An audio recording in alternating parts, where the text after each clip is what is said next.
What is up, everybody? Hope you're doing good today.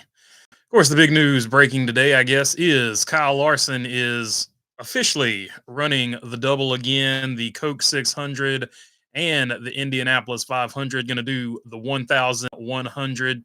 So let's jump into this article from J and then I'll sort of get into my spiel here. Update.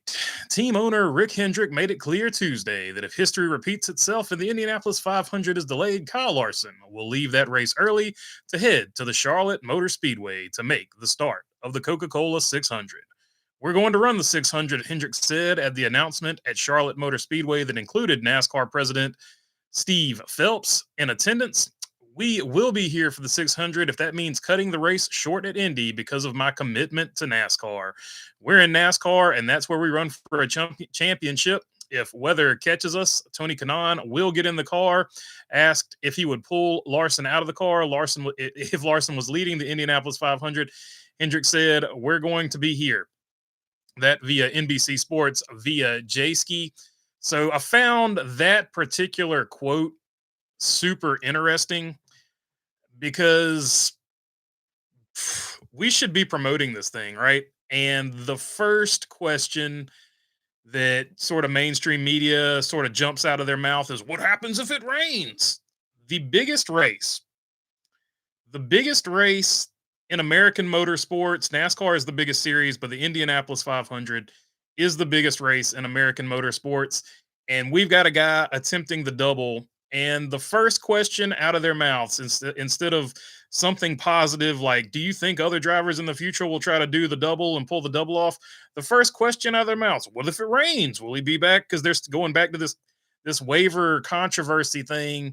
And I just think it's funny, man. Like it's so funny to me that we can't just have a positive story. This should be a positive story all the way around. The first question should be, should other drivers try it? Because take Kyle Larson out of it, take Hendrick Motorsports out of it. This was a big, huge story for NASCAR. The buildup for this double did nothing but help NASCAR. And the fact that they sort of fumbled it with taking too long to decide on whether or not he should get a waiver because of the rain and all that, I think that just sort of cheapened all of the positive momentum that was going on with that. And not only that, but it's going to deter other drivers from trying it in the future, which should be the exact opposite of what you're trying to accomplish here. Look at how much good press you got for this, and just imagine. Let's just throw it out there. Let's throw it out there. Chase Briscoe. Chase Briscoe is a hometown guy from Indiana. What if he wanted to do the double like NASCAR? Unlikely because he signed with Joe Gibbs Racing now, right? But let's just take that out of the equation too. But like, imagine that story. That buildup would be just as big. Ryan Blaney has expressed interest. Kyle Busch has expressed interest. But instead of just having this be a positive story, which it should be, the first question out of their mouth: what happens if it rains? What happens if it rains? Like they just can't not be fear mongering. They just can't not be clickbaity or whatever. They can't just have a positive story. They've got to work some type of clickbait negative angle onto it because they figured out that, the more you gripe and bitch about something, the more they hit that like button because that's just how social media works. That's how views and stuff like that work. But instead of sort of missing the forest for the trees, in my opinion, right? The bigger deal here was look at how much good momentum you had with the double. We should be encouraging other drivers to do it, right? You shouldn't be getting nervous. Like even F1, the biggest international motor racing series in the world. Fernando Alonso comes over here and does the double. He does it for McLaren, and it's nothing but positive press, right? You really didn't hear too much negative from the F1 guys for Fernando Alonso. Same team, by the way, too. McLaren uh, doing the double over here. And then it comes to NASCAR, and NASCAR fans somehow find a way to make it a negative. NASCAR, by fumbling it, waiting so long to say whether or not he would get a waiver, where they had been handing out waivers like candy. Find like NASCAR, we as fans, NASCAR as a sanctioning body, we find a way to find something good and just take a shit on it. Like there is just no two ways around it. Like there is just I don't know what it is about this sport. We just always have to find the negative in something sometimes. I feel like so. I thought that was super interesting. But yeah, going forward, it should just be a positive thing. People shouldn't just be looking for the negative in it. And I don't know. We should encourage future drivers. Like, imagine a Kyle Busch run. Imagine a Chase Briscoe run. Imagine Kyle Busch trying to pull this off, right? We've seen his brother do it, and I think that would be just as big a story. Like Kyle Busch going for the Indy 500 win. Kyle Busch still looking for his Daytona 500 win. You could work all kinds of angles with a Kyle Busch angle. Ryan Blaney has expressed interest in it. He's a Cup champion. He's going over there to the Indy 500. Can he get a win? And it would harken back to this era of motorsport where guys were not just focused on one thing. You got the Mario Andretti's, you got the Dan Gurneys, you got all those type of guys back in the day. AJ Foyt, they would race anything, anytime, anywhere. And Kyle Larson is a throwback to that. But for whatever reason, we've gotten to this point in motorsports where that's discouraged. And I don't get it, man. Like, this should be an overwhelming positive thing. But the first question out of everybody's mouth, what happens if it rains? So I don't know. Or mainstream media's mouth, what happens if it rains? Like, it's take the Kyle Larson hate, take the Hendrick hate away. Uh, Whatever reason you wanted him not to have the waiver, you wanted your driver to get have a better chance at winning the championship. You wanted your driver to have a better chance of winning the regular season championship. Take all that out of the way, because that is the trees, and you can't see the forest because of it. The bigger picture is we should be encouraging other drivers. Whoever your favorite driver is, you should be encouraging this to happen so that your favorite driver at some point in his career can have a chance to go over here and try to pull this same double, because it's nothing but a positive for both motorsports. And that's just the way I see it. I just thought it was super interesting that's the way that it was covered. The literal first question, what happens if it rains? Is he going to compete for the championship? And just to be totally honest here, what does the regular season championship even matter? NASCAR doesn't even promote the regular season championship, so who cares? Like, who cares if you win it or not? Have you heard one thing about Tyler Reddick winning the regular season championship? Nope. They just sort of glossed over it. I haven't seen Tyler Reddick celebrated for winning the regular season championship. So if NASCAR doesn't care about it, why should the drivers care about it? That's a NASCAR problem right there. Like, why is NASCAR so nervous about drivers missing one race for the Indy 500, which NASCAR is the biggest American auto sport? They shouldn't be nervous about a driver missing one race for the Indy 500 if that happens. Like, let's be clear about it. Kyle Larson was trying to race both of them, the double. That's what it was called.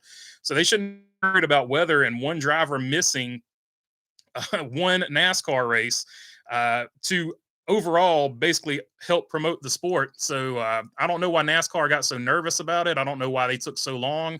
They've just been super indecisive altogether this year. It took them a really long time to make that decision. It took them a really long time to make the Austin Dillon decision. They've just been super indecisive with their stuff this season. It's taken them like what, two years, and they're just now getting to the start finish line on the charter agreement, which speaking of which, let me smoothly transition over to that. So there are still two holdouts in the charter deal. According to Fox Sports, all the other teams have signed except for Front Row Motorsport and 2311. And this article from Bob Pockers on Fox Sports: NASCAR has consistently refused to deal with 2311 in these negotiations, Polk said. We're a David facing Goliath. NASCAR has superior bargaining power and undue influence over the sport and the charter process. They wielding this power continuously over the past few months and consistently rejecting board and team requests on major issues while providing minor changes for pet issues and some teams requested in one-on-one meetings. Bob Jenkins, owner of Front Row, and Steve Phelps both declined comments when asked about this particular deal. It will go on to say Polk the proposed agreement took away essential rights, but would not go into the specifics of the team's requests it sent to NASCAR in a letter last week. That's not necessarily anything shocking. Ongoing negotiations, you're not going to basically talk about what you're negotiating. So that I don't find that strange at all. And we understand, this is Polk still, by the way. We understand that some teams may have felt pressured and compelled to sign the agreement under significant duress, Polk said. So that's the one that was caught a lot of people's attention. Whether or not the other teams were put under duress, because Brad Keselowski basically didn't think that they were put under duress, because Brad Keselowski, who also sort of calls it the way he sees it, had a differing opinion on it, and that's in this article somewhere right here. Here we go. For us, it felt like it was the right deal to move forward, Keselowski said during his required at-track media availability session on Saturday at Atlanta Motor Speedway. I don't necessarily know where the ultimatum part is coming from. Forced is a really strong term, but we are getting to a spot where it's important to get these things settled, is what Brad Keselowski had to say about it. So Brad Keselowski didn't necessarily see it the same way that 2311 does. And long story short, they're basically the holdup, according to the media, has been that 2311 and Front Row Motorsports want the charters to be permanent. The rest of the teams wanted the charters to be permanent, but apparently they got enough of a money split this time that it's not going to be as big a deal. And here's the money. Here's, as far as we know, this is the money issue. What was renegotiated here, and why these other teams signed. Teams have argued they deserve a bigger percentage of the television rights deal. A reported 1.1 billion per year deal announced November 2023 that runs from 2025 to 2031 with Fox, NBC, Amazon, Warner Brothers, TNT Sports, CW, for the Xfinity Series. Under the previous deal, teams were paid 25% of the television revenue through the race purse, while NASCAR took 10%, and the tracks more than half. The tracks are owned by NASCAR, getting 65%. So there you go. More than half are owned by NASCAR, are getting 65%. So there you go. NASCAR owning over half of the track. Sources have indicated teams are getting a greater portion of the money as part of the new deal, about 35 to 40%. So there you go. The teams are getting what they wanted, the 35 to 40%, and probably that money is coming from the tracks, of 65% of which NASCAR owns. That would be my guess, and I'm just taking a stab at that, but that's probably where the money's coming from. So there you go. Some people on the last one were asking me, where do you get your numbers from? I'm getting my numbers from Bob Pockrass, Fox Sports. So there you go. There's where the numbers come from. But what's interesting about this is now you've got two teams that are basically sort of holding out here, right? You've got 2311 and Front Row Motorsports. And do they have any leverage? That's the poll question. And I'll get into the comments here in just a minute. But the pros for this are they have enough money that they can keep going with their investors. Michael Jordan, Bob Jenkins, he owns over like 300, I want to say, Taco Bell. So he's a restaurateur. Both of these guys, I feel like, have enough money. And Bob Jenkins, as reported by, I think it was Bob Pockrass, but don't quote me on that. He's lost money every single year he's been in Cup, so he's got the money to spend on it, apparently. And they're actual business owners. So those are the two things that they've got going for them. They're not just racers first. Yes, you can say Roger Penske is a great business person, but this is a hobby to Roger Penske. This isn't Roger Penske's business. And when Roger Penske negotiates the stuff, I don't think he necessarily negotiates it like he does his business dealings. So where NASCAR has been used to basically negotiating with racers, now they're in this new era. They're dealing with actual business people in 2311 and now Front Row Motorsports. So that is why these two are holding out. But do they have any leverage? So they've got the money to keep going. They've got the business acumen to sort of hopefully get the best deal they want to get. And their main sticking point, their main issue is they want the charters to be permanent so that this can be a proper league like the NBA, the NFL, or whatever. And you can all negotiate rights together, and you don't have to go to three different people if you're a sponsor to negotiate your deal, right? That's the big selling point that 2311's been pushing. And the other thing they have going for them is not only big name drivers, but they've got big name investors. If this doesn't work out, you lose Michael Jordan as an owner. You lose Denny Hamlin as an owner. You lose Bubba Wallace, who, whether you like him or hate him, I think if you ask the average person on the street who Chase Elliott is, they might or might not know him. But if you ask the average person on the street who Bubba Wallace is, whether they like him or not, they know him. So you've got star power there. You've got the guy that just won the regular season championship in Tyler Reddick. You've got Noah Gragson, a constant and consistent fan favorite. And you've got Pickle Todd Gilliland, who is also on that rise where he's starting to become a fan favorite, especially among younger fans. So you do have some leverage there. And then whoever they're going to put in that other car over there at Front Row. So you do have some leverage there. On the other side of things, though, the cons for this, NASCAR, and this is just where it gets political. This is just both sides trying to spin it. So 2311 is going to spin it that way. We need to be more like NBA, NFL. NASCAR needs to get with the times. This isn't the 60s anymore, which is something they said in that previous article from Bob Pockrass. Go ahead and read it. It's a great article. Check it out. But NASCAR is going to try to spin it like this. Hey, We gave you guys a pretty good deal. Yeah, the charters aren't permanent. I know that's what you want, but look, every other team thought the deal that we gave was fair. How come you guys haven't signed, right? This is what NASCAR is going to say back. Not only that, NASCAR is going to say, well, we love you guys and we would love you to be part of the sport, but we're not going to stop racing because 5 drivers held out. So and 2 teams quit or are holding out or whatever. So that's the other thing. And then if you just want to get to the absolute nitty gritty, ironically, because this is what the whole issue is about, NASCAR does still own the charters. So if NASCAR wanted to pull all 5 charters from them, they could. So, which I said is ironic because this is literally what the whole debate is about. The teams want to own the charters so that NASCAR can't pull them away at some random point in time. Now, I think if NASCAR did go full authoritarian and pulled the charters, it would be the biggest catastrophe that we've seen in a long time. I think you would see a lot of sponsors pull out because it would just look like so much ineptitude. Not only that, you would lose Michael Jordan. So I do think that at some point they do have a little bit of leverage, not as much leverage as they had when all the teams were together. NASCAR has basically effectively won this thing. They've broken the union, right? So NASCAR has basically won it. But can 2311 and Front Row Motorsports still get some concessions going forward? They're probably not going to get the full-time charters like they want, but they're standing on principle. They're trying to get it done. I just don't feel like they have enough leverage left anymore. But that is the poll question. Do you think they have leverage? And it's already 80% no. So you guys are kind of agreeing with me. I feel like they lost the vast majority of their leverage there when the other team signed, but they are sticking to their guns and they're doing what's right. They're calling NASCAR's bluff, basically saying you won't pull the charter from us. That's what Curtis Polk's shirt was all about. So let's just jump into the comments. That's my 2 cents on it. Going to be interesting to see what happens one way or the other. Let's see. Start with Robin Marks. Appreciate you, my friend. With the super chat here, YouTube sucks due to censorship. NASCAR sucks. Freedom of speech is the most important thing ever. I'll shut up now because I want to swear and curse. Yeah, so freedom of speech definitely super important. I don't think anybody's is being encroached here. NASCAR a private company, nothing to do with the government. But yeah, for sure, freedom of speech definitely more important than anything for sure.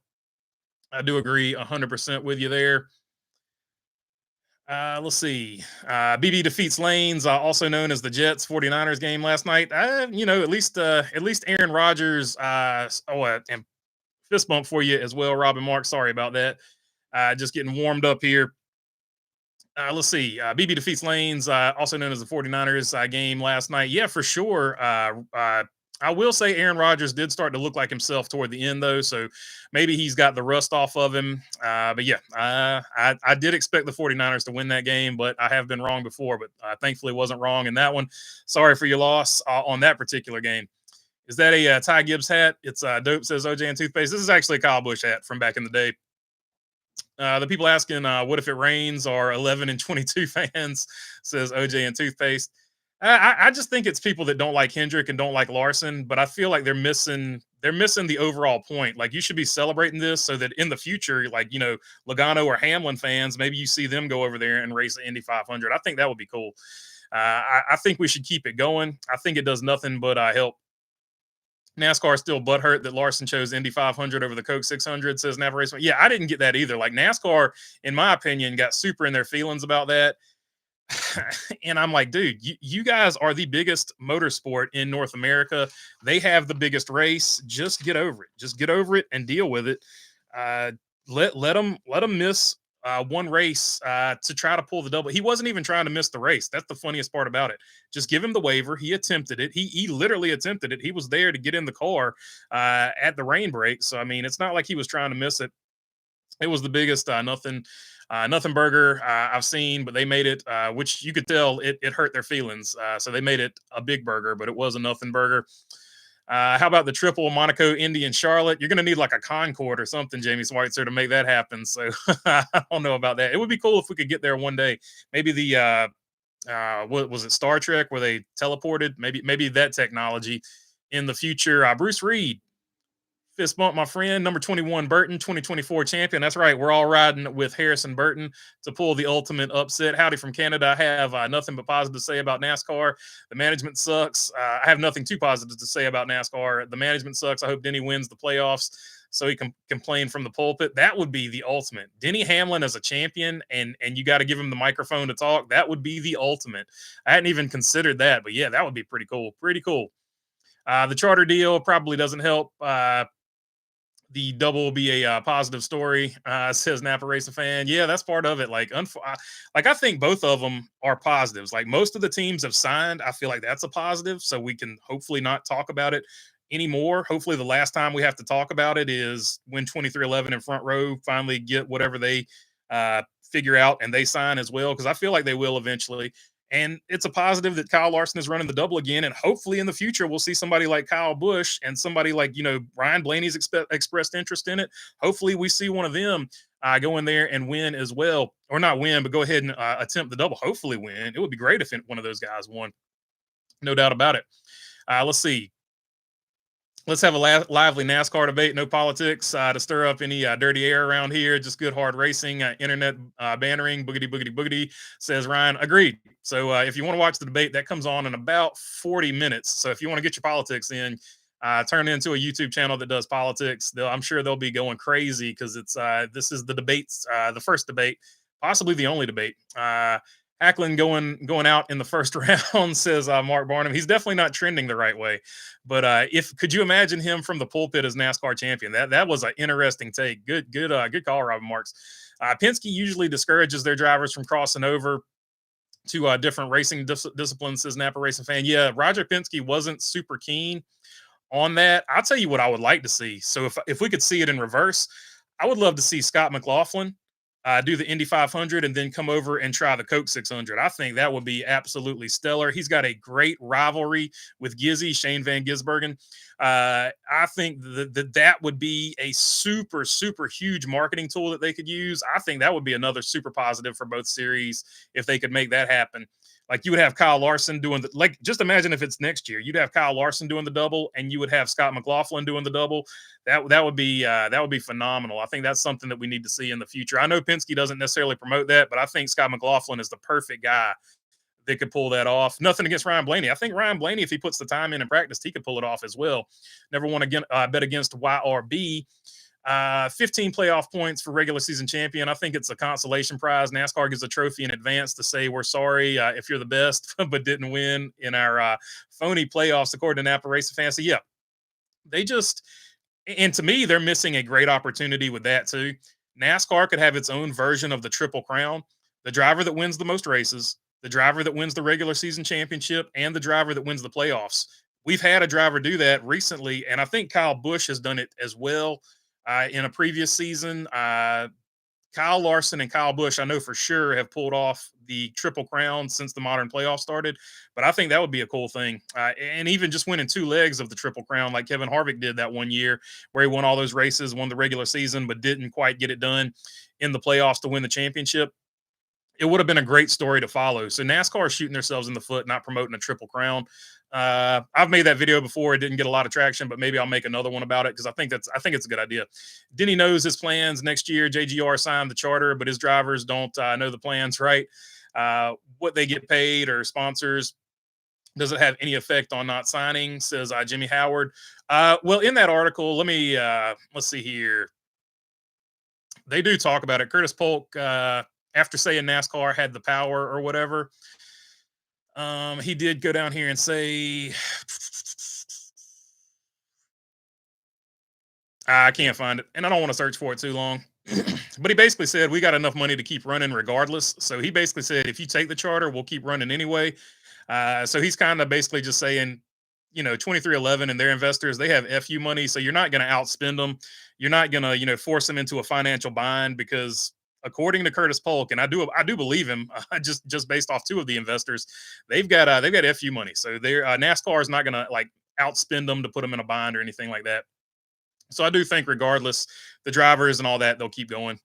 I like your shirt. It says One Wise Guy. I appreciate you, man. I got this back in the day, and I thought it was super funny. So I thought it'd be super funny to wear it on debate night as well.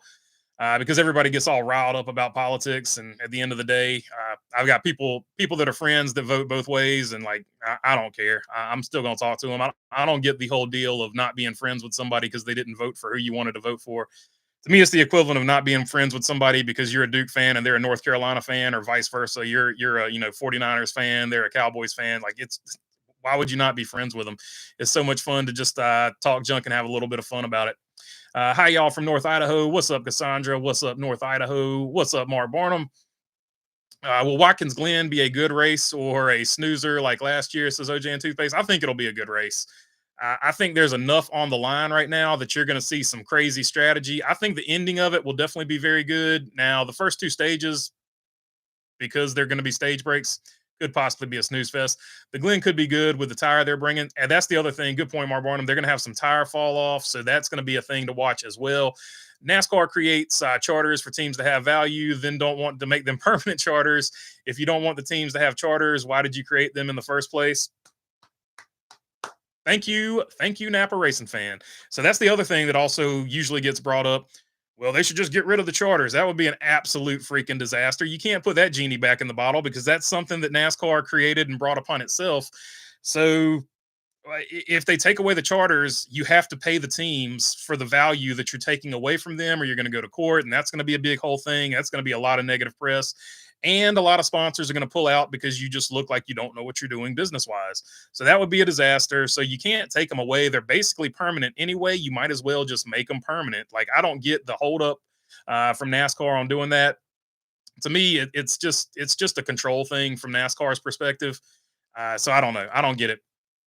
Let's see. I think Larson runs NASCAR another 3 to 5 years tops. He wants to run other series and knows he can't do that in NASCAR. He said he wants to do the Rolex again, Le Mans, and other events, says Cody Ledger. I'd like to see him run Le Mans. He's already won the 24 hours of Daytona overall. And so he's going for the Indy 500. If he could get that, like he's chasing Andretti and stuff like that now. So it's kind of cool to have a driver in our lifetime that we can actually see, or for me at least, that I can see Chase Andretti. Because all I heard growing up is like Mario Andretti, Dan Gurney, and guys like that. So it's super cool. AJ Foyt. A lot of my uncles were huge fans of AJ Foyt, and he won several of those as well. I don't have the stats right in front of me, but I know AJ Foyt won quite a few of those. I know he at least got an Indy 500 and a Daytona 500. I'm thinking off the top of my head. I don't think Larson even lasts that long, says Bruce Reed. Maybe 3 years, says Bruce. Early Watkins Glen prediction. Martin Truex Jr. dominates his home track of Watkins Glen. It could happen. He's super good at road course races. Somebody earlier said Austin Cindric would be another one I would throw in there. Denny picked the wrong fight, says MGM. Kyle Busch keeps the good runs coming as well, says in between the lanes. Yeah, Kyle Busch has been on a heater here recently. Unfortunately, not in the playoffs, so not going to help him. But he could, if he keeps his run up, he could get close to Ross Chastain for the best car, not in the playoffs. I think he's about 80. I don't want to guess, but I think he was 80 off the top of my head. I think he was close to 80 something points behind him. So it's a long road to hoe in the next 10 races, but not completely impossible mathematically. Let's see. I feel like Denny would sue, says one wise guy. BB can't go wrong with Taco Bell. Always got to get the Baja Blast with any meal there. Back when Taco Bell was 89 cents, you couldn't go wrong with it. I don't know. Everything's gone up so much beyond inflation.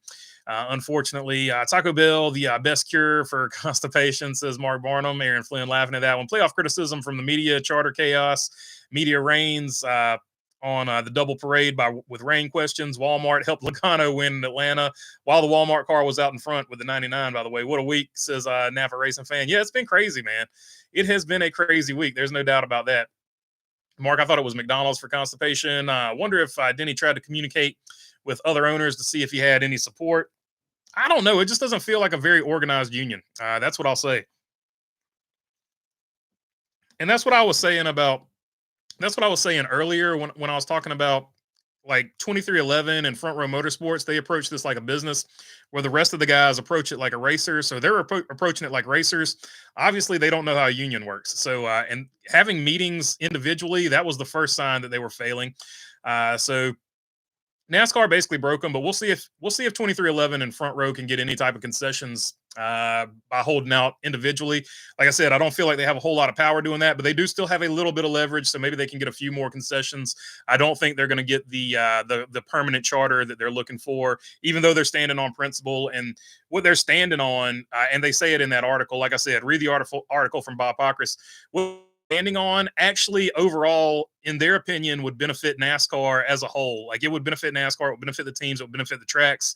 So that's the way they're looking at it. They're not trying to take something away from NASCAR, and NASCAR is looking at it as they're trying to take some control away from NASCAR. So just two different ways of looking at it, really.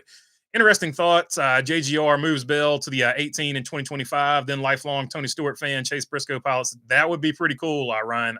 And he drives his whole career for both teams and numbers. Tony did more merch sales. That would be pretty cool. And then maybe they can figure out some way to sort of try to pull off the double, even though it's JGR team. I think that would be pretty much a good idea. Let's see here. Mark, yes. Says PC gone rogue. The only thing I finally like about Dennis, says T Van, will the Carolina Panthers host the Vince Lombardi Trophy in 2025 in New Orleans? Oh, unfortunately, OJ and Toothpaste, they've already been eliminated from the playoffs. I don't know if you saw the first game. Let's see. The only thing 2311 has going for them is they might be able to prove that the other teams had to sign due to blackmail and undue duress. That's a good point. That's probably why they're using the language they're using. So if it does get legal going forward, maybe that's why they're using the language they're losing. Good point there, Cody Ledger. Who will be worse, New York Giants or Carolina Panthers? I'm going to go with the Carolina Panthers for sure. Harrison Burton has a better shot at a championship than the Panthers. I'll co-sign on that. At least he's in the playoffs. 49ers are too good. Had a 100-yard rusher not named McCaffrey last night. Jets will be good this year. Just a rusty start, says Napa Racing fan. NASCAR profit margins must be slim, and I do agree with you. 49ers are really good. Unfortunately, Andy Reid and Patrick Mahomes, man, we just not only us, but they're just a really hard, complex puzzle to figure out in the playoffs. NASCAR profit margins must be slim. It's expensive. Operating a national touring series payroll is probably the lowest ranking expense over there, says Timber Race. Yeah, I don't know. I can't speak to the profits of NASCAR. I know they've laid some people off, but other than that, I can't speak. And which could be where some of that team money is coming from. But I don't know. Other than that, I can't really speak to that because they're a closed book for sure. Hey, I know how to fix the waiver. I have no playoffs, says Thunder Strikes. Hey, there you go. There you go. The fall of big companies has to do with upper management, says PC gone rogue. Yeah, I don't necessarily disagree with you at all there. Playoffs are so dumb, but I know they won't change it due to entertainment purposes. Yeah, they got to have something to sell to the second half TV partners. And the playoffs, that's essentially what they're there for. That's why I'm saying instead of trying to get rid of the playoffs, because I don't feel like NASCAR is going to do that, although I would love season-long points to come back. If you have a playoff system, let's just at least make it a fair one. I feel like the Chase was a pretty fair one, especially when you had the two wild card cars that could get in there, because then you've got the instead of the cutoff line, you've got one cutoff line, and then you've got two wild card drivers that are fighting it out to get those two wild card spots. So I think that was a pretty good way to do it back in the day. The biggest mistake, and then just keep the regular points that we've got now and have a regular chase for 10 races. The biggest mistake was Jeff Gordon saying Indy was the priority on live TV, says MGM. That's probably where they got their feelings hurt. But either way, like it was just such a positive story. And like I said, NASCAR, we found a way to spin it and make it somehow a negative story. Denny Hamlin will not win a championship this year or any year, says Bruce Reed. The racing should be entertainment, not a phony playoffs point system, says Napa Racing fan. BB, the main thing is Rodgers lasted more than 4 snaps. The 49ers are a good team and ran down the Jets' throat last night onto the Titans on Sunday. Not concerned. It's only one game. That's right. It's just the first game of the season. Honestly, NASCAR could have got the Coca-Cola 600 going again, but Fox had to be stupid, says Joseph Wooten. So, yeah, there's that other aspect of it. Thinking that the TV partners, because there was one point where NASCAR is like, we're going to be able to go green again. And then maybe like 5 minutes later, all right, the race is over. There's no way we're getting this green again. So NASCAR contradicted itself, which led a lot of people to believe in the theory that Fox made that call that they didn't want to get the race back going again. Where does Larson have the better finish next year, the Indy 500 or the Coke 600? Oh, that's a good question. That's a good question. He's really good at Charlotte, so I'm just going to say probably Charlotte. Any early winter predictions for Watkins Glen? I'm going to go with Austin Cindric for the W. Let's see here. I was prepared. With a best average finish of 6.0, I'm going to go with Christopher Bell or Tyler Reddick. That's going to be my two. That's going to be my two picks. But I'm going to go with Christopher Bell. Gets the win there. Let's see. Scott McLaughlin, big Knicks and Mets fan, says in between the lanes. Hey, there you go. So Scotty Mack, a Mets and Knicks fan. So that's I did not know that. So that's interesting. I'm very intrigued about the new tire at Watkins Glen, says Joseph Wooten. Yeah, hopefully there's enough fall off to make it interesting. Connor Daly has an outside chance of doing that, says Cody Ledger. I would like to see Connor Daly make an attempt at it too. Good point there, Cody. I would love to see Penske start the Indy 500 around noon like they did in the past, says Bruce Garvey. That would be cool. And then, you'd have plenty of time. You'd have plenty of time if you did it that way. But TV is once again going to get in the way of that. Aliens versus Predators, says MGM. Playoffs is a sub name. Chase was better all around. System name, says Napa Racing fan. Yeah, I don't disagree with you. And they made a big point that you better call it the Chase back in the day and not the playoffs. Now it's gone the other way. I've heard that Joseph Newgarden would want to try the double. Indy needs to do something like that to help boost their level of fan support. Your suggestion of McLaughlin would be good as well. I think so. I think it would be great. BB, are peanut butter and M&Ms the best M&Ms, says OJ and toothpaste. They're my favorites. They had a pretzel one time that was really good. I don't know if they still make it or not, but those would probably be my top two. The only way there might be a small chance for change is if none of the drivers showed up for the Daytona 500 in protest, says Bruce Reed.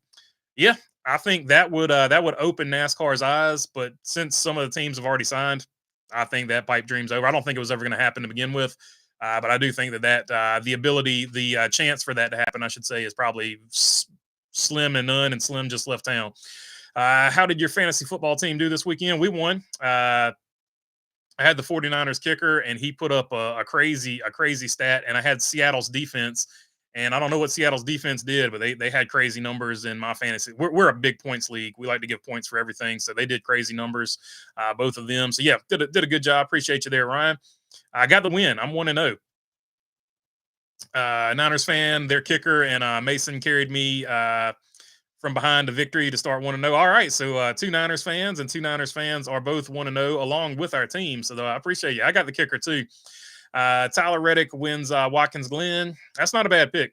Definitely, statistically, he's on the money there. I was lucky McCaffrey was out last night. Wouldn't have beat my fantasy opponent otherwise, says Napa Racing fan. Yeah, there was a little bit of controversy over that, but I don't know. I don't think it should be that big of a deal when you don't announce. I don't know. I guess it's an NFL rule because of the gambling rights or whatever. You shouldn't have to announce who's going to play and who's not going to play. I've always thought that was lame. OJ and Toothpaste, appreciate you, my man. Thank you, BB, and everyone that supports you. Re-upping on the membership.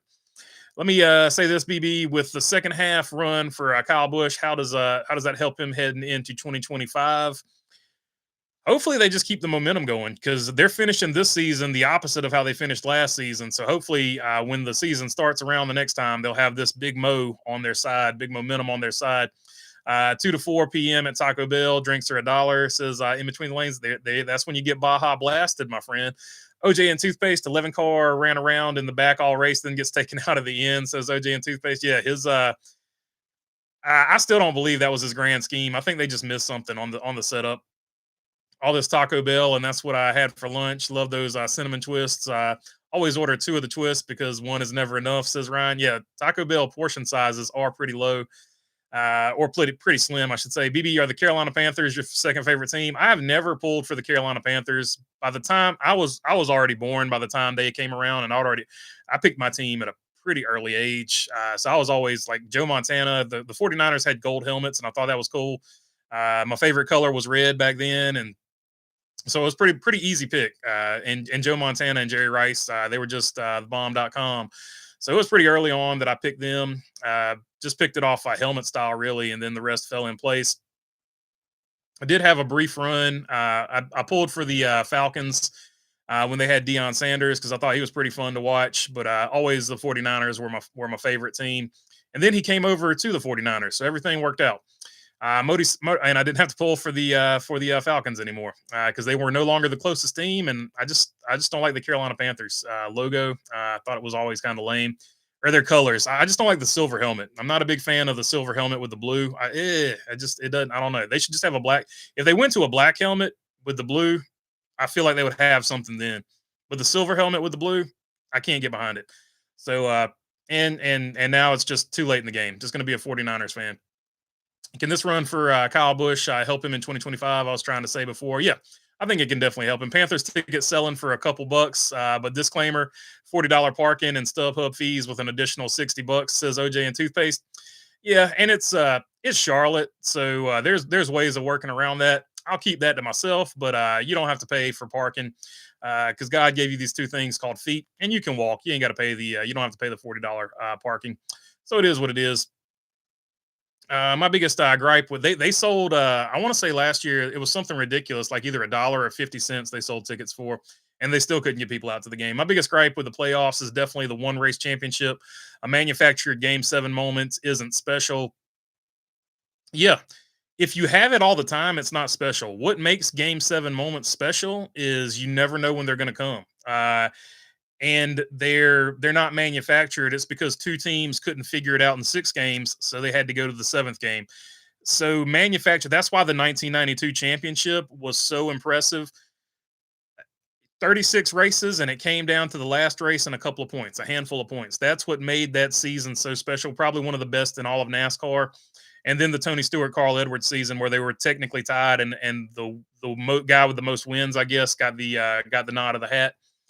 Anybody worried about points better figure out the Glen because Bristol ain't a walk in the park. Yeah, Bristol can be a high attrition track. So, yeah, for sure. BB, why not pick Montoya to win on Sunday, says OJ and Toothpaste, because this is his first time in that car. I do like Juan Pablo Montoya, old JPM. So, yeah, he will have a chance, but this being his first time in that car, it's going to be a hard obstacle to overcome. Didn't hurt SVG though, so I don't know. Maybe it won't be anything at all to him.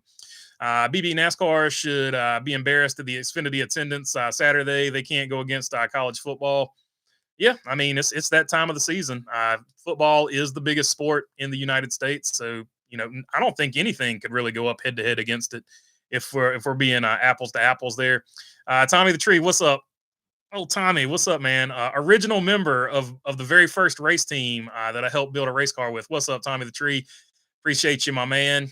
We need to get up sometime, man. We need to go. We need to go hit up American Hero, man. Me, you, and Jerry. We got to hit up American Hero one more time. I'm gonna get up with you in the Instagram DMs. I'm gonna shoot y'all a DM. I might just go sit. I might just go sit at American Hero until you guys show up. I'm just gonna go there like every Thursday until you guys show up. We got to have a reunion. Attendance didn't look that great Sunday either, says one wise guy. BB is 2-0 this week. 49ers and Bills, Dolphins Thursday night. That'd be pretty cool. Bills are going to be a tough out though, so I don't know. Bills, Dolphins. Who wins that one?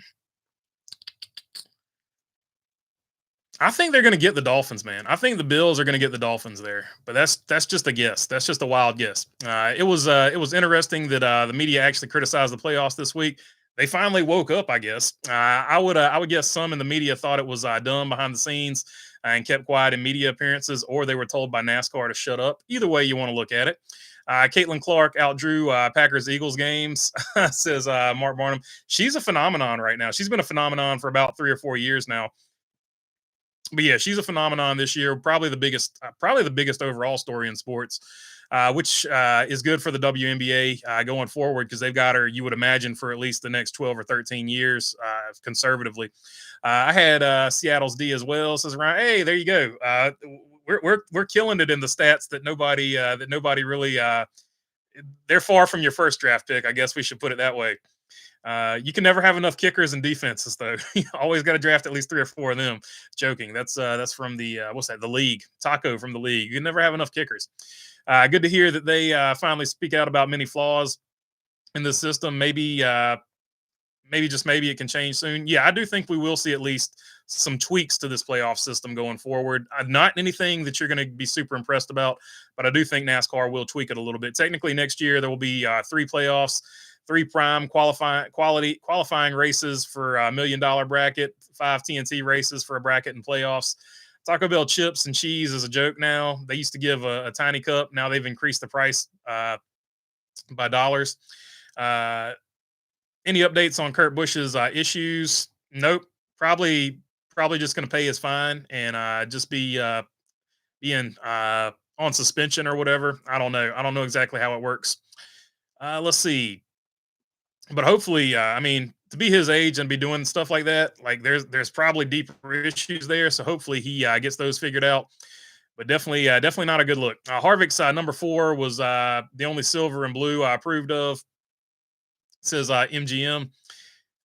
Let's see. Went to the Atlanta race on Sunday, and every time that Penske runs an Auto Trader scheme, I'm at the track. That driver wins twice now with Logano and Brad K in 2017. Crazy coincidence, says Ryan. There you go. You should reach out to them and tell them that, and hopefully get some free tickets to all the Auto Trader races. You just tell them you're the lucky charm, and they need to bring you along. Try to work that angle.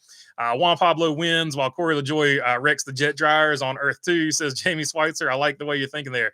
Dog, I'm only 15 minutes from American Hero now. Oh, that's awesome, dude. That's awesome. And Jerry, I feel like Jerry's not that far from it either. I think he's over there in the well, I don't want to give away coordinates. In the STM, I think he's over near there if I remember correctly. BB, thoughts on Northern Illinois beating Notre Dame? Says OJ and toothpaste. Notre Dame. They're always overrated, I want to say, and I pulled for Notre Dame as a kid because their colors were the same, their uniforms and basically were the same as my high school.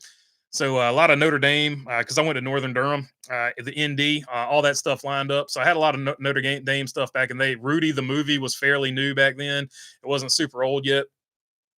So yeah, but Notre Dame has always been overrated preseason. I didn't think Northern Illinois would beat them, but Northern Illinois from just depends on the year. They're nobody to sleep on. That's where NC State's coach Dave Doran came from, if I'm not mistaken. So Northern Illinois, you can't just sleep on them. I wasn't a fan of Packers Eagles on Peacock Friday night since I don't have Peacock. Yeah, I couldn't catch that one either. So that was a bit of a bummer, but that's probably just the way these things are going to be like in the future. I'm going with Kyle Larson to win Watkins Glen. I hope I can watch the race with the hurricane coming at me. Yeah, hopefully you stay safe with that hurricane, David, and hopefully everybody stays safe with the hurricane, and hopefully it just misses altogether. Let's see. Saw that game, but not a fan of Peacock exclusive. NFL going against Friday Night Lights is not great either. Yeah, that's probably a good point there, Napa. Ryan, as a Penske fan, I need you in Atlanta Speedway every year, says MGM. So MGM, he might chip in. He might chip into a fund there. Your top 5 play-by-play announces in NASCAR, like all time or right now, like.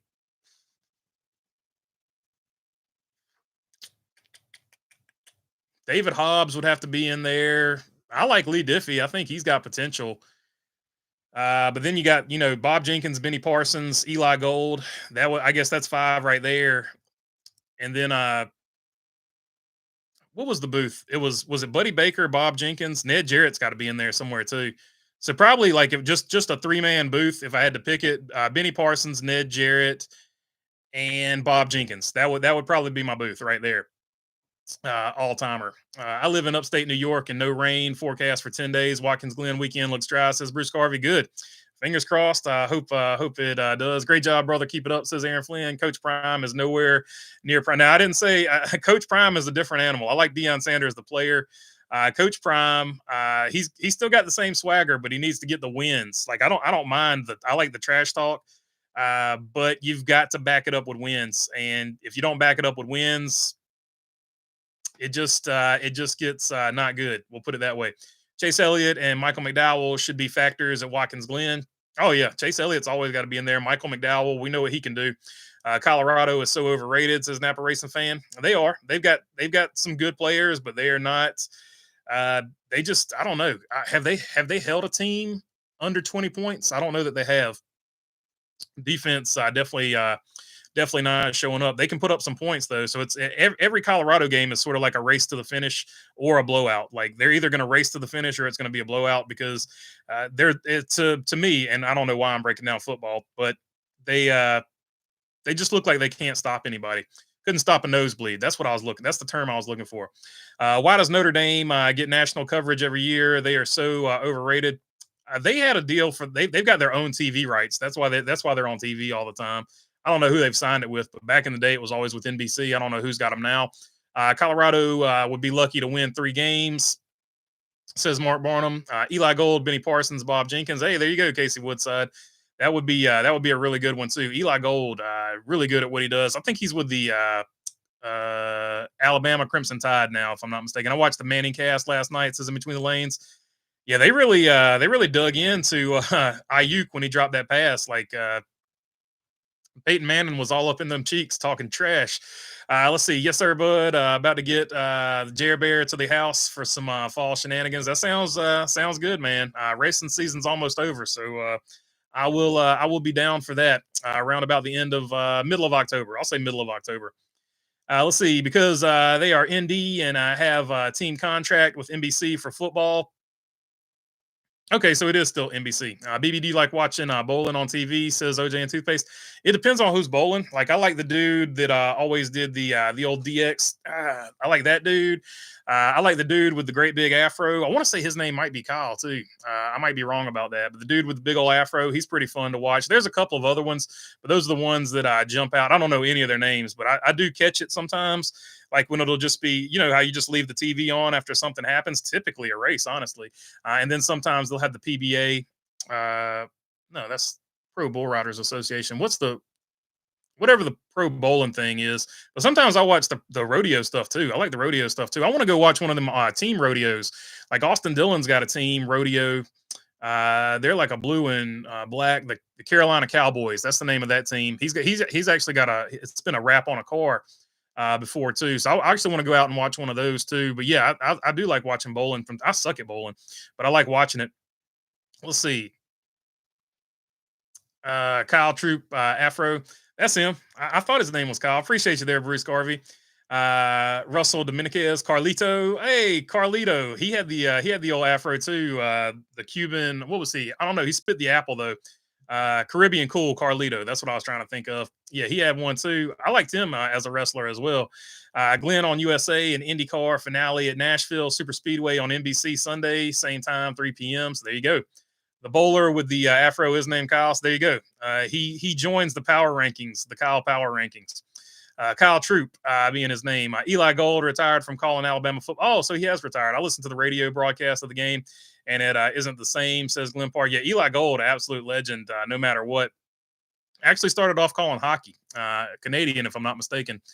Started off calling hockey, then moved over to NASCAR, and then finished up his career with Alabama. The Wild Samoans had some big afros. Said PC Gone Rogue. I do remember them a little bit before my time, but I know you're talking about. Rich Eisen does power rankings, says In Between the Lanes. Hey, Rich Eisen, good show. Always came on after Dan Patrick back when the 101 was a thing, so I like that. BB, if ESPN sent you an invite, would you participate in the hot dog eating contest with Chestnut? I tell you what, I would go on there, compete, participate, yeah, compete.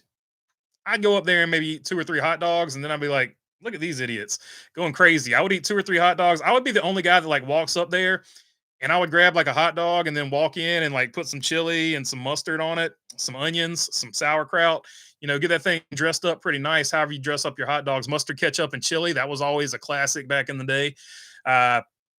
I'm not a ketchup snob, so I will put ketchup on things other than French fries from time to time. I feel like a hot dog is one of those things.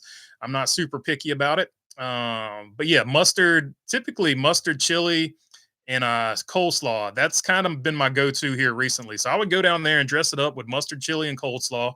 Go down there and eat one. If I had room, I might squeeze in 2 more. But other than that, the chili is risky. The chili is always dicey. You got to be careful with that. So maybe the first one you would do chili with, and then you just do mustard on the other 2. You don't want to get aggressive with the chili if you're not close to your house. So yeah, I'd probably eat 2 or 3, and then I would probably be the last one. I would probably be last place, but I would really be the winner because those guys have got to feel terrible. They have got to feel terrible after eating all those hot dogs, all that sodium. There's no way their ankles are probably all swole up from all the salt they took in. What were we talking about? This is a NASCAR channel, I think. Let's. What was I even talking about? Will they stay out for the end of stage races or pit right before the end of the stages? That's a good question. That is a good question. Max, if you're going for maximum points, I think you stay out there for the stage points because you can get 20 stage points if you're in the right position easily. But other than I think the first stage they'll probably stay out and get points. The second stage they'll pit for the position for track position in the last stage. So first stage everybody will stay out. Second stage is going to be anybody's grab, and then the last stage they're going to pit to go for it. So they'll you know what I'm talking about. Anyway, OJ and Toothpaste laughing my butt off. I grew up an Eli Gold fan as a kid, says Casey Woodside. Bama won't be the same without Saban. Struggled to win against South Florida Saturday night. The South Florida Bowls. I only watched ESPN because McAfee in the games, F1 races. I don't care for First Take. Is Get Up a good show? I don't know. Man, what's the? It was the Carden show, but now he's got one with Mark, that guy that played for the Broncos, and then some other guy that's a Chicago beat writer. Steve Carden show or something like that, but they call it something else now. They got something going on. I think that's the new morning show over there at Fox. So let's see here. Let me text this guy before he goes crazy. And then we'll jump back into the chat.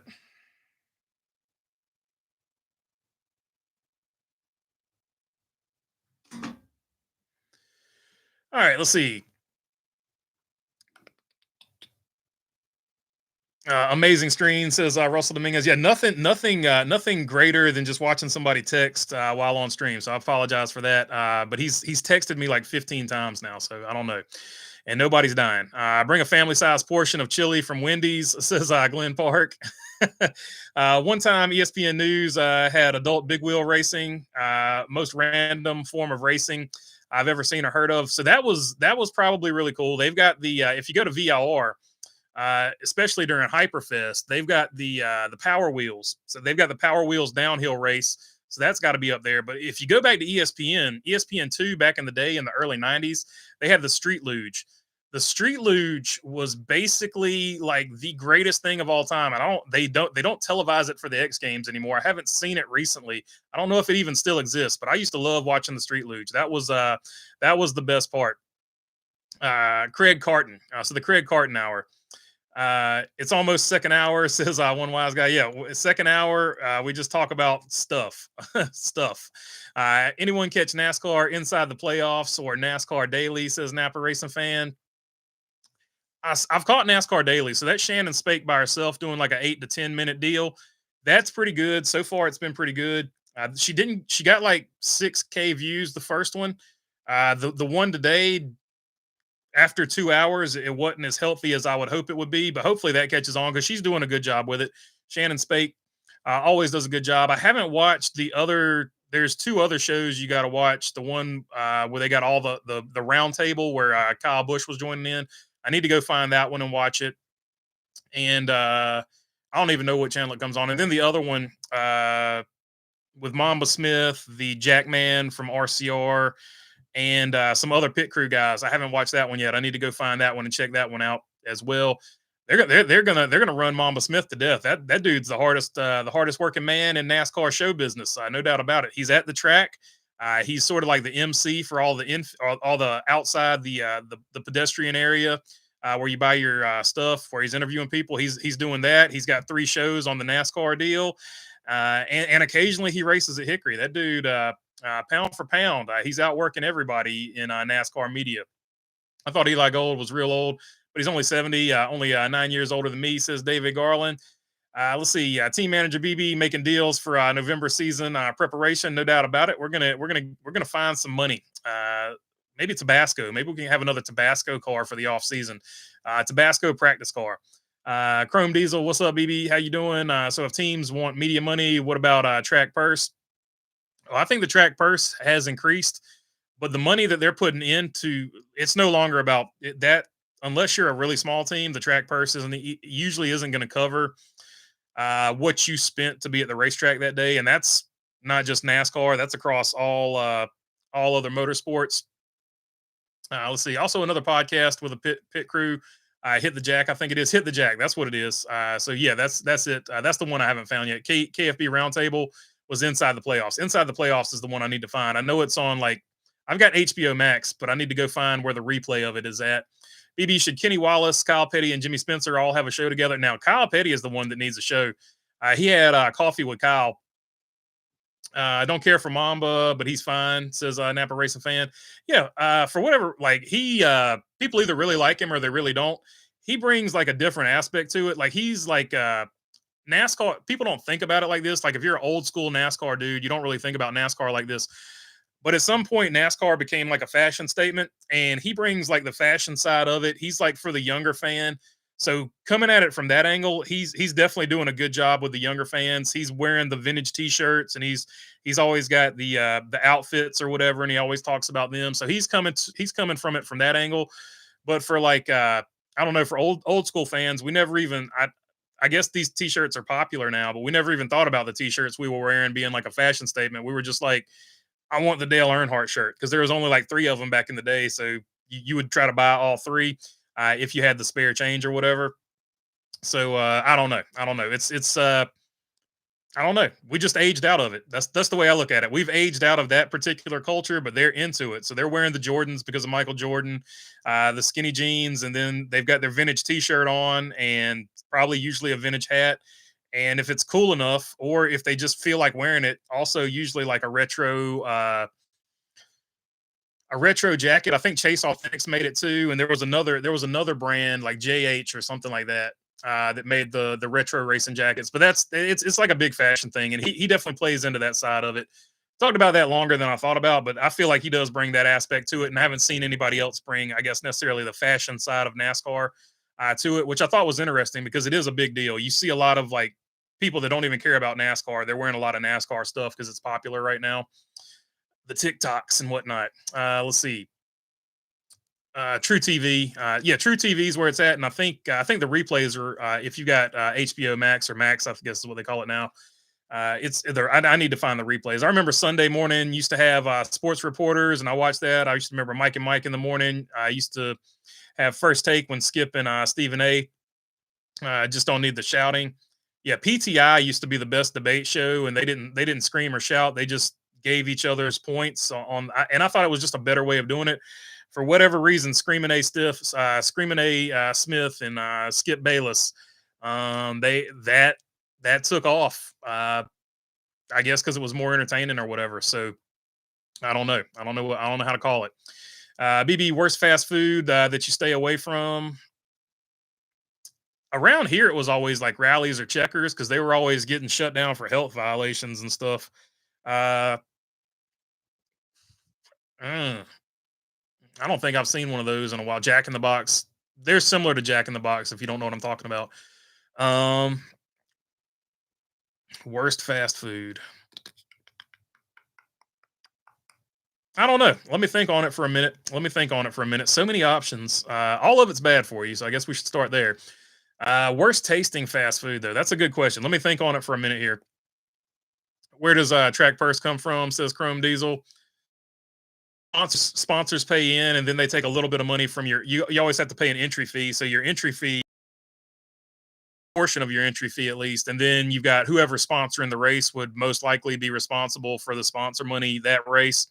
So bowling at the Glen, bowling.com or whatever would be responsible for probably the vast majority of that purse. So that's sort of where the purse comes from. Traditionally, I don't know. Like NASCAR doesn't open their books, so I couldn't tell you for sure. Let's see. Worst fast food.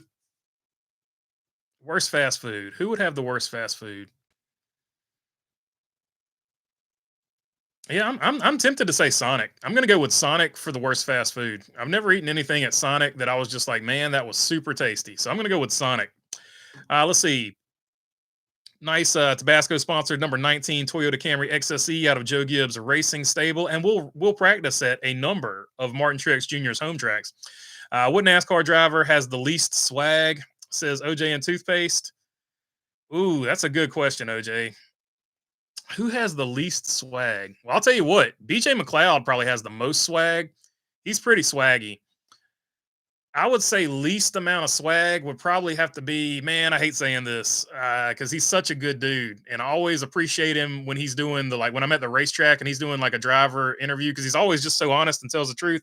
But I would say Michael McDowell. Michael McDowell is probably the least swaggy dude out there. He's just basic. He's just like basic dad mode. I would say Michael McDowell probably the least amount of swag, and I hate saying that because I feel like he's a good dude. Uh, I would say Austin Cindric. He's sneaky. He's got like the sneaky swag. He's always wearing the bow ties and stuff. So I would say Austin Cindric has like the sneaky amount of swag. I still watch PTI. Says OJ and toothpaste. Rally Fries says OJ and Toothpaste. BB, the worst car you ever had and the best car you have ever owned. Worst car I've ever owned is the Fiat, and that is without question. Best car I've ever owned is a Chevy Astro van where we took all the seats out and I had a mattress in there and enough room for a keg. And that's what we took to all the races. So back in the day, in the younger days, in the 20s. So we came prepared for all events. If you needed to sleep there and if you needed to drink, we had the keg and we had the mattress. So there you go. Chevy Astro van, hands down, best car ever. If you want to go technically car, best car ever had, probably my Z28 Camaro. I still miss that thing, but I don't miss the gas mileage. So I will say that. Or the speeding tickets that people always wanted to hand out when you were driving it. Belichick was on the Manning caster in the first half and does Mondays with McAfee. Yeah, yeah. While they were talking about Brandon Ayuk and his deal not getting done, uh, somebody said, "Nice." I'm glad. I really agree with what Bill Belichick said there because Eli Manning and Peyton Manning were just going off on Ayuk, and Bill Belichick was just sitting there and he didn't say a freaking word. It was the funniest thing ever. It was a really good comment in the comment section when I was reading that. I think it was on Instagram today. The shouting on sports radio. Is my problem, says in between the lanes. Yeah, Dan Patrick always makes fun of that. A Dan Patrick show is only going to go to 2027. So 2027 is the last year for the Dan Patrick show. So we're rounding in on the end of that, and that's going to be a sad day because that was always my go-to morning show back when it was on the 101. And I could also put it on. I used to have a thing called Stitcher back in the day. I don't know if that app is still a thing, but I would always find it on Stitcher. Countdown to Green presented by Sonic. Austin Cindric has the worst swag, laughing my butt off, in my opinion, says OJ and Toothpaste. It just depends on if you like the bow tie or not. He's always suited up, so he's got his own swag. He sort of does it, dances to the beat of his own drum. I mean, I would say Ryan Blaney has sort of like his own swag going on too. Bubba Wallace, with all of his sponsors, Columbia and all that, he's always got a lot of merch swag going on as well. So those would probably be like the three. BJ McLeod has his own thing going on, so those would be the ones I think about the most. Rajah Caruth probably would be another one that I would throw in there. He's always got I don't know, he's got a good style to him as well. Is Martin Truex Jr. the most famous person out of Marietta, New Jersey, along with his brother Ryan Truex Jr.? Says in between the lanes. That's a good question. That's a good question. I don't know anybody. I would have to say yes. I don't know anybody else from Marietta, New Jersey. In fact, the only reason I know Marietta, New Jersey is because of the Truexes, and the only reason I know Chemung, New York is because of the Bodines. So I think they've got that covered. Whereas if you go to Owensboro, Kentucky, the Waltrips are not even close to the most famous people from that area because in that same similar area, maybe not necessarily Owensboro, but you've got Johnny Depp and George Clooney. They're both from that area, so they're not the most famous people from that area. Great stream, BB, checking out now. I got to watch this one. The Debits says MG, I got you, my friend. So yeah, I'll let it. I do feel like that's more important. So I'm gonna end it here. I'm gonna read these last four and then I'm gonna hop off. BB, how hard did you go in your 20s? LOL, says OJ and Toothpaste. About as hard as you can go, brother. And we'll keep it at that because I'm not trying to encourage anybody to live like that. Did you watch the Joe Rogan Experience with Chris Harris from Top Gear on England? I haven't seen it yet. I saw the clip where he talked about the wreck that ended it all, but I didn't even see all that. So I need to go watch it. It's pretty good. Yeah, I definitely need to go check that one out. How bad did you feel for Bowman? Asked questions about his ride for playoff media day instead of his Chicago win. Well, that's on Hendrick. Hendrick has 5 drivers signed right now, possibly 6 if you count Rajah Caruth. Uh, and I've already made the episode about it, about the allegedly and all. So we're just going to say allegedly. Allegedly, Justin Haley is also signed. So they're going to have to do something.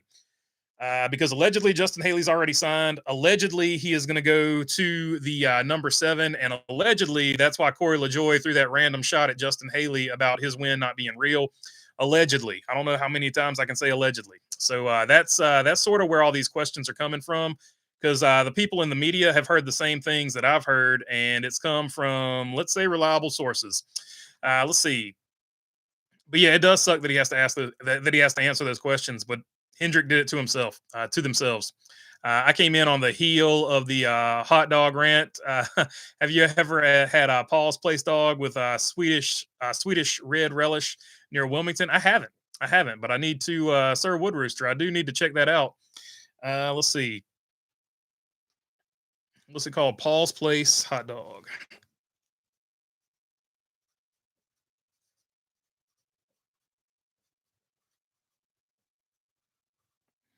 Alrighty.